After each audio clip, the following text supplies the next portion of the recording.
Ce soir, nous abordons les soulèvements paysans dans les années 60. Le document que vous allez entendre est un enregistrement sonore de 1967. En ce temps-là, il existait un syndicat qui s'appelait FNSEA, dont le but était de défendre les paysans. Les témoignages sont poignants, les discours des leaders me laissent sans voix. Entendre un leader FNSEA appeler les paysans européens à l'unité et à la solidarité est assez incroyable. Je crois entendre la plie. Qu'avez-vous fait de l'esprit de vos pères? La bataille pour l'Europe verte des exploitants agricoles de l'ouest de la France, et singulièrement de ceux de Bretagne, dure depuis maintenant 3 ans. Ce fut d'abord, chacun s'en souvient, la crise du poulet. Prix de revient inférieur au prix de vente, d'importants investissements à amortir, des abattoirs qui ferment leurs portes. Mesdames, messieurs, Et puis, le 19 décembre 1966, la colère longtemps contenue qui se devine dans la voix de Mévélec, président de la Chambre d'agriculture du Finistère, lorsqu'à Morlaix, les aviculteurs n'ont plus rien à apprendre des discours. on nous a laissé un espoir dans le marché commun. Le marché commun qui représente 180 millions de consommateurs. La Bretagne, qui actuellement produit les 3/4 des produits avicoles commercialisés actuellement dans notre pays. La Bretagne, qui pour vivre doit exporter. Et ces exportations sur le marché commun, comme vous le savez tous, je ne vous apprends rien, actuellement sont nulles. Les échos de la colère des aviculteurs se sont fait entendre jusqu'à Bruxelles. À Paris, les dirigeants agricoles de l'Ouest ont eux aussi fait entendre leur voix auprès de leur ministre, M. Diarfort. Mais le problème est grave. Après les cours du poulet, ceux du porc s'effondrent et 10 000 manifestants au moins venus de 9 départements se retrouvent à Redon. Le ministre de l'Agriculture est à Bruxelles et il n'entendra pas l'appel du président Ariot. C'est le 26 juin 1967. Oui, messieurs, à Genève, vous avez été trop loin. Et si vous ne rétablissez pas la situation de bon cœur, eh bien, nous vous la ferons faire de force, s'il est besoin. Les gendarmes, basés en seconde position, envoient des grenades lacrymogènes qui nous passent par au-dessus de la tête et qui explosent au milieu de nous. Là, tout cela alors que les dirigeants agricoles essayaient de maintenir...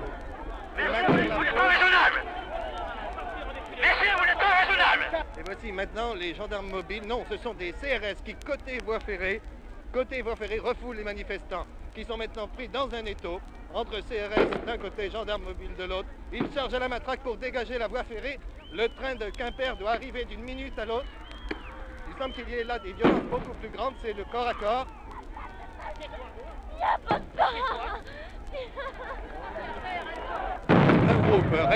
Un groupe resté aux abords de la sous-préfecture a enfoncé la porte. Dès lors, le dialogue est engagé avec Paris et avec Bruxelles. Mais les mesures concrètes se font attendre. À Domfront, le 23 juillet, Bernard Lambert, l'un des 2 secrétaires généraux de la Fédération régionale, s'adresse aux agriculteurs bas-normands. Nous ne pouvons pas accepter d'être pénalisés parce que nous avons eu la malchance de naître dans des régions qui sont éloignées des centres de consommation.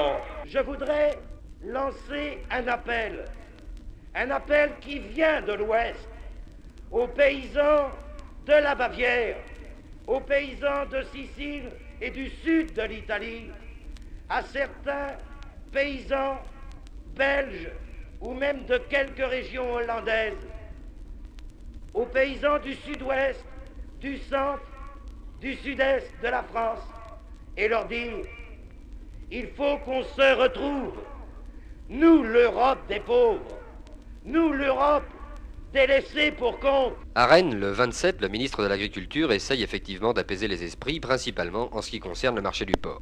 Sur le plan européen, on n'avait jamais pensé que l'on organiserait le marché du porc. Nous avons donc demandé à Bruxelles certaines garanties. Nous avons eu du mal à obtenir quelque chose et nos partenaires n'ont voulu prévoir que des interventions dans les cas de crise extrême sur un prix qui est un peu inférieur à celui qui était garanti jusqu'ici à la production française, très développée notamment dans cette région. Je crois d'ailleurs que c'est un problème très théorique parce que pratiquement les prix ne descendront pas à ces niveaux. Néanmoins, pour rassurer les exploitants et dans la période transitoire qui est nécessaire pour mettre définitivement les choses au point, je leur ai donné l'assurance qu'une formule préparée par mes services permettrait de leur garantir en tout cas le même prix minimum qu'ils avaient auparavant.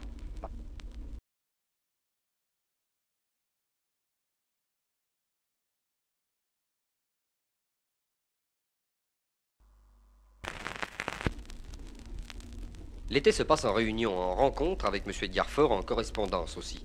Et puis, à l'approche de la rentrée, le Conseil national de la FNSEA décide une journée nationale d'action pour le 2 octobre. À l'ouest, on mobilise.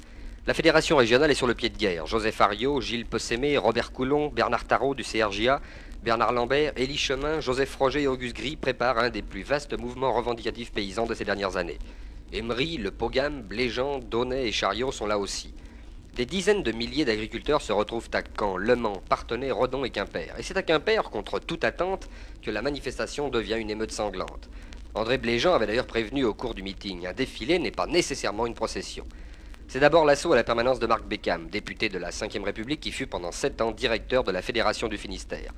Dans la foule, reconnu par ses anciens supporters, Alexis Gourvenec, qui en son temps prit la sous-préfecture de Morlaix, est pris à partie.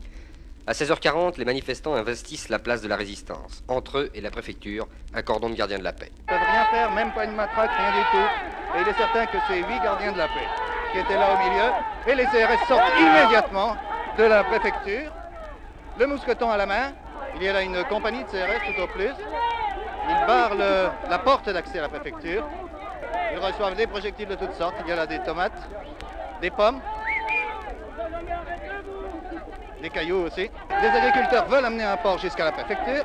Voilà les grenades lacrymogènes. Il y a à côté de moi des agriculteurs avec des lance-pierres. On renvoie les bombes lacrymogènes. J'ai juste un poteau pour m'abriter en compagnie d'un agriculteur. De quel département êtes-vous, monsieur? Du Morbihan. Du Morbihan, qu'est-ce que vous venez faire ici? Qu'est-ce que vous voulez chercher? Qu'est-ce qu'on veut prouver par ça? Chercher notre droit aussi de vivre parmi tout le monde, quoi. Hein.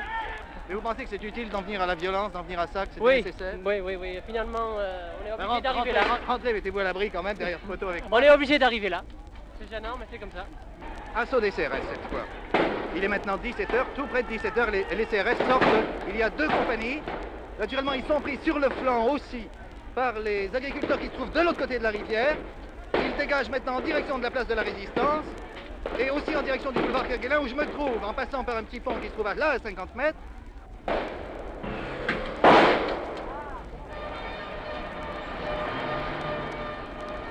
Une petite accalmie et maintenant les sirènes des ambulances. Vous avez beaucoup de blessés? J'ai un blessé à prendre place Saint-Corentin dans une pharmacie. Et vous n'arrivez pas à passer? Je ne passe absolument pas, c'est pas la peine. Hein. Mais il y a 2 blessés là dans une mercerie un peu plus loin, il paraît. Hein. Ah bah dis donc. Faites vite, c'est là-bas. La sirène de la ville retentit. Il est 19h, la conciergerie de la préfecture, une voiture et 2 motos brûlent. C'est presque la fin. Vous vous êtes défendus, vos prisonniers sont libérés, rentrez chez vous dans l'ordre et restez mobilisés. Le bilan est tragique. Plus de 100 blessés du côté des manifestants, 176 membres des forces de l'ordre sont hors de combat. Un agriculteur, Victor Talbourdet, entre la vie et la mort à l'hôpital de Brest. Un père de 3 enfants, exemplaire, comme le souligne son ami Jean Le Floch, dirigeant du CNJA. C'est un jeune agriculteur qui a fait une expérience au titre de la communauté en Afrique, au Mali plus exactement, où il s'est attaché à remettre en culture des zones que jusque-là on croyait improductives. À son retour en France, il a été attributaire d'une ferme de l'Asbafer à Saint-Gilles-Pligeau, dans les Côtes du Nord, une exploitation de 50 hectares en friche.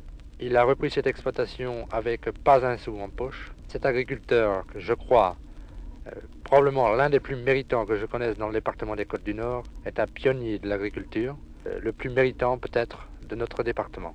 Pourquoi Victor Talbourdet était venu hier à Quimper? C'était pour défendre son avenir, l'avenir de sa famille, sa femme, ses 3 enfants en bas âge. Ce que nous défendons tous, c'est-à-dire l'avenir économique de notre région dans le marché commun qui se construit.